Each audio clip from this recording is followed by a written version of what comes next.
I'll never forget the day I read a book. It was contagious, 70 pages. There were pictures here and there, so it wasn't hard to bear. The day I read a book. Hi, welcome to Seaside Sunday. While I walked the beach this morning, I found some seaweed. Do you know what this seaweed is called? It's called exactly what it looks like. It's called seagrass. And it grows on the rocks and in intertidal pools, tide pools, and it can, even depending on where you are, it can look like meadows of grass. But this grows off of the rocks and down in the sea, the pretty shallow sea parts where it can still get sunlight. And this is called seagrass. And I just picked up this clump so that I could show it to you today.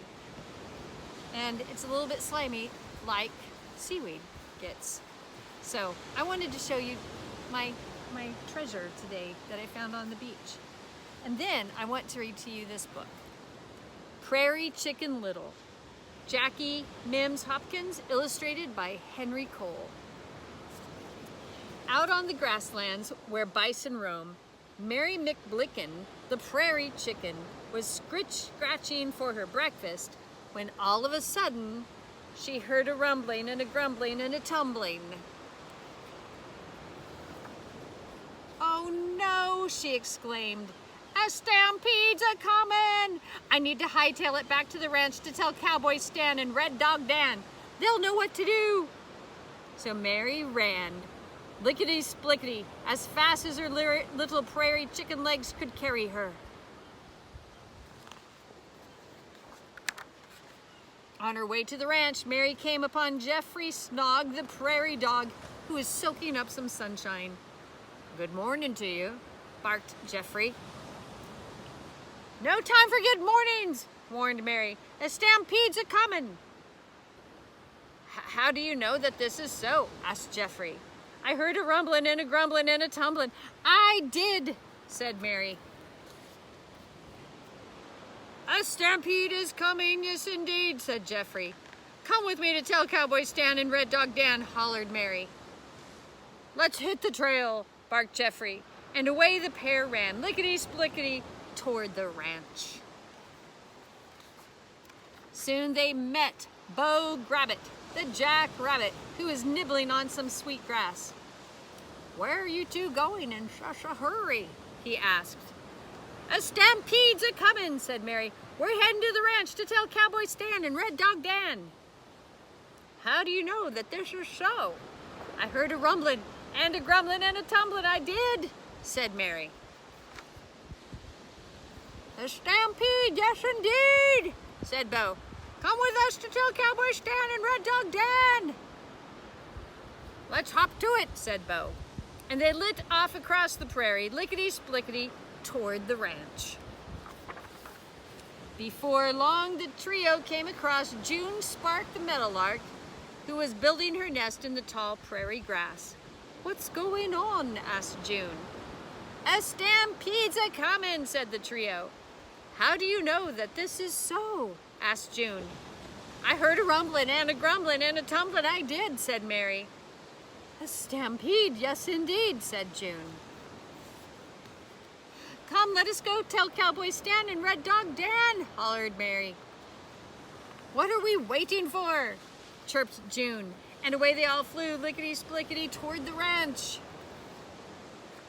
It wasn't long before Slim Brody, the sly coyote, spotted them making their way across the prairie.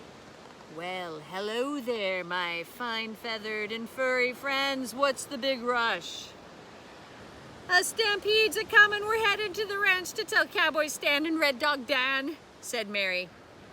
"It's your lucky day," said Slim. "I just happen to know a shortcut." He had no intention of taking them to the ranch. Instead, he led them across the plain, over a hill, through a pass, and down around a bend, and down a gully, to the entrance of his den. is this?"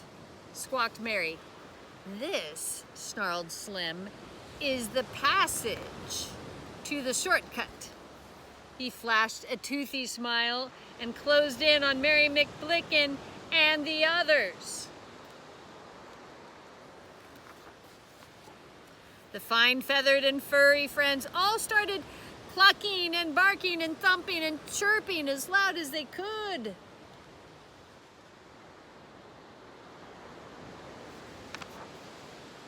Cowboy Stan and Red Dog Dan heard the ruckus and came charging across the prairie toward the den.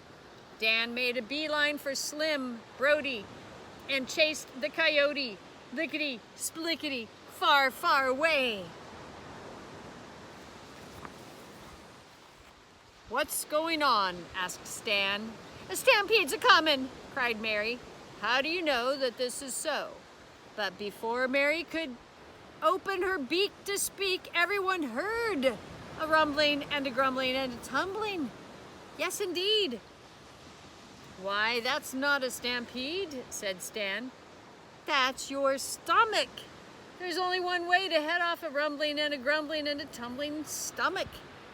You need some grub." So Cowboy Stan cooked up a fine supper for those critters, and that took care of Mary McBlicken's stomach stampede. Lickety splickety. Yes, indeed.